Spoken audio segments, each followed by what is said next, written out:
Welcome, soul family, to day 4, and now we're getting into the nitty-gritty, into the element of fire, passion and transformation. So in the past 3 days, we've established a solid foundation. We found our effortless flow with Latsu, the Teo, anchoring our resilience in the present with Thich Nhat Hanh, which of course is of the earth, and learn to surrender to the intuitive flow of the heart with our wonderful Rumi in water.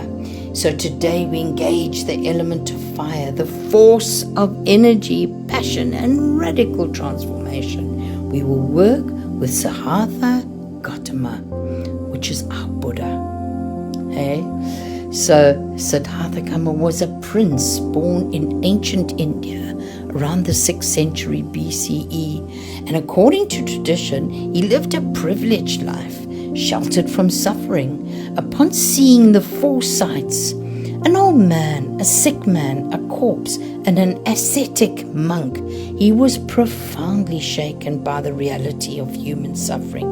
It was too terrible, and he abandoned his royal life to seek the end of suffering, embarking on a 6 years of intense asceticism and meditation. So upon achieving enlightenment, while he was meditating under the Bodhi tree, he became known as the Buddha.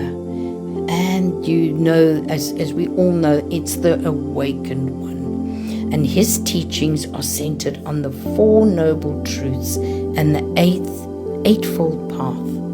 And it's a practical guide for all beings to liberate themselves from distress. So it's so interesting, this, So the Buddha's wisdom is the fire of purification. So he taught that suffering is not accidental, it is caused by attachment. So we must stop clinging to what we want, and an aversion, which is pushing away what we don't want. These two forces are like illusions we must burn away to see reality clearly. So this fire is not destructive chaos, but a courageous, honest flame. And it represents the radical honesty required to face the illusions we hold about ourselves and the world. So it's an end to suffering. We must be willing to use the fire of our own awareness, so that this will transform consciousness itself, and will burn away the conditioning, the old habits, and the limiting beliefs that no longer serve us.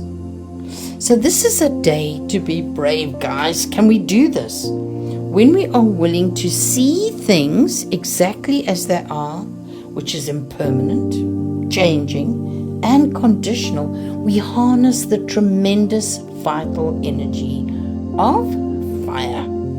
So imagine you clinging fiercely to a job title, a past relationship, or an identity that no longer serves you.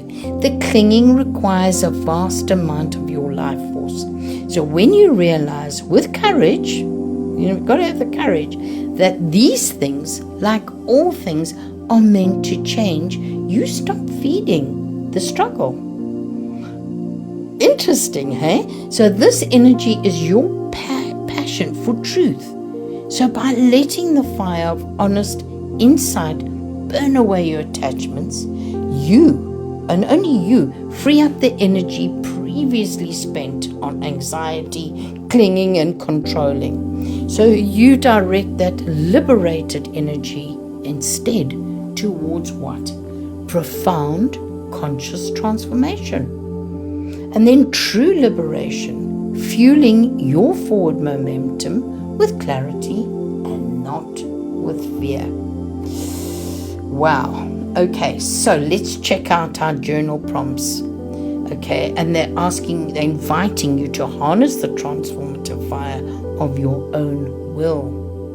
So what attachments or illusions am I ready to release to end my own suffering? And how can I use the fire of my awareness to bring radical honesty and transformation into my daily life? So have a good think on that.